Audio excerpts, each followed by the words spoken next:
Good morning, Willard Wildcats. Happy Tuesday, May 12th. We have some birthdays to celebrate today.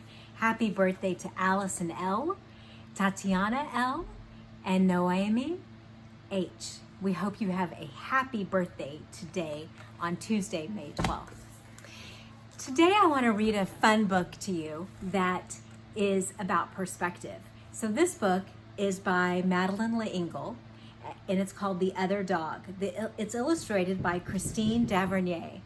Perspective means when we think about what someone else is thinking.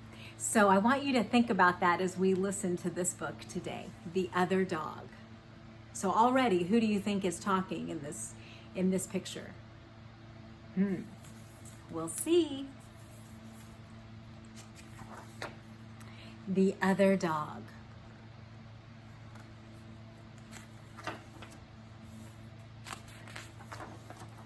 First of all, I think you should know that I am the one who wrote this book.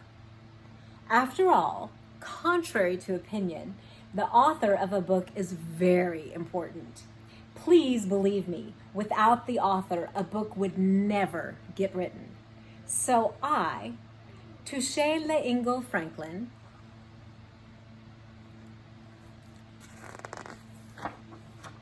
wrote this book with the assistance of that inferior canine, Joe. This summer, so far, whose perspective are we looking through?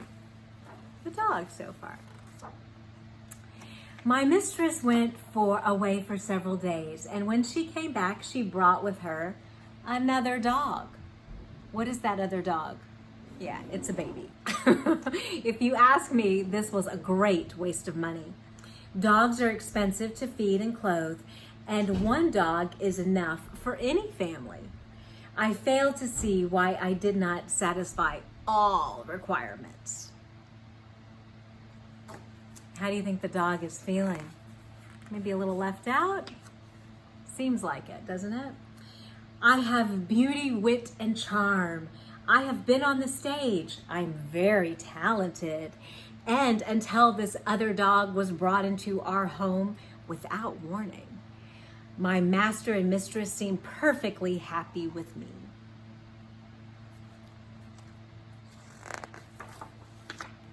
I am very good about sitting on laps. In fact, I love sitting on laps. I know of no other dog who could sit on a lap for as long or with as much patience as I can.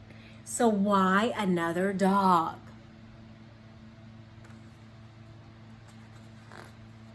I wonder right now what you would tell this dog if you could talk to it.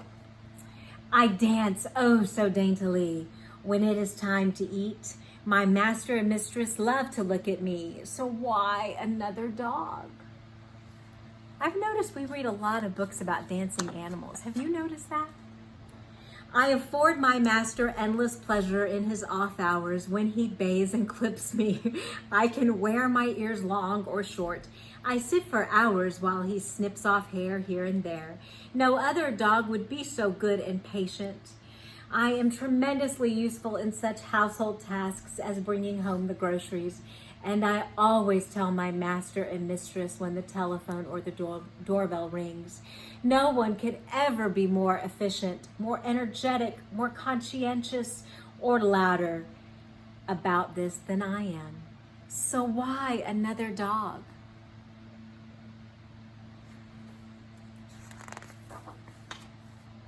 But what's done is done. The dog was brought home, and I had to learn to make the best of it.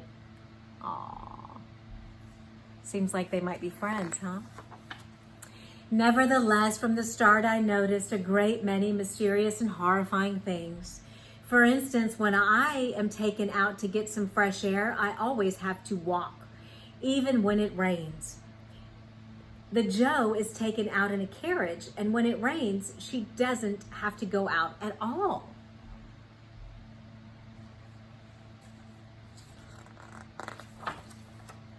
And another thing, my master and mistress keep putting on and taking off white pieces of cloth around Joe's bottom, called for some obscure reason diapers.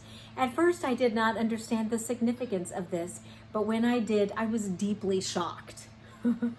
When I have anything of that sort to do, I go out onto the street.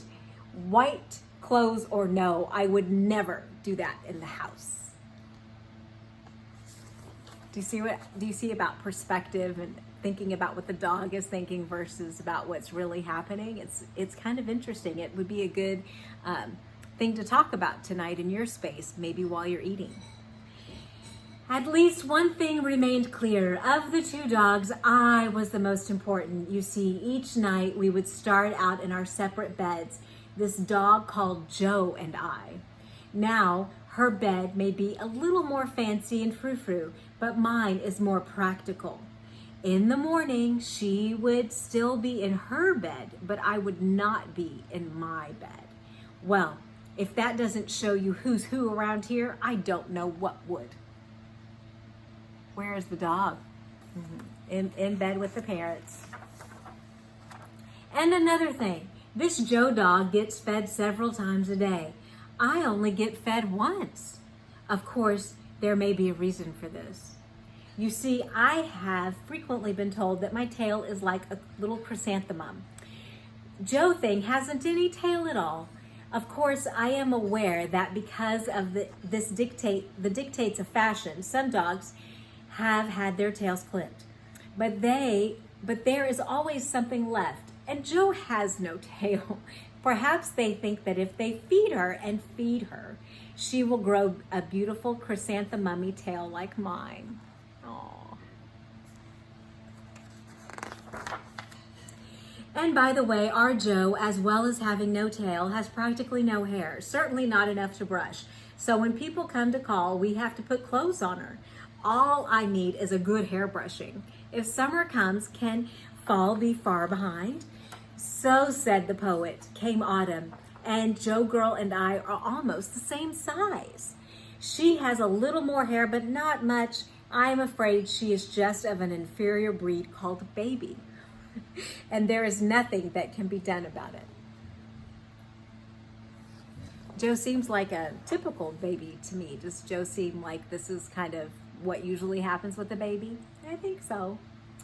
When the Joe dog grew bigger and bigger every day, the more and more rambunctious, my master and mistress got a doghouse for her, something I have been well behaved enough never to need.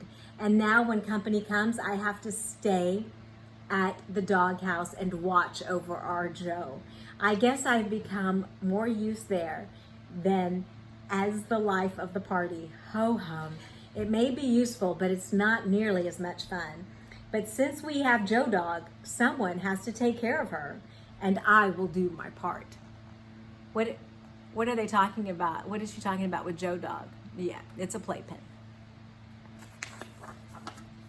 I must admit, though, that in our few conversations, she's been most interested in everything I've had to say, which is, I think, definitely an encouraging sign of intelligence. Therefore, I must admit that in spite of myself, in spite of the Joe girl, in spite of everything, I am getting very fond of our other dog. So, somehow or another, I have come to the unpredictable, surprising, amazing, astonishing conclusion.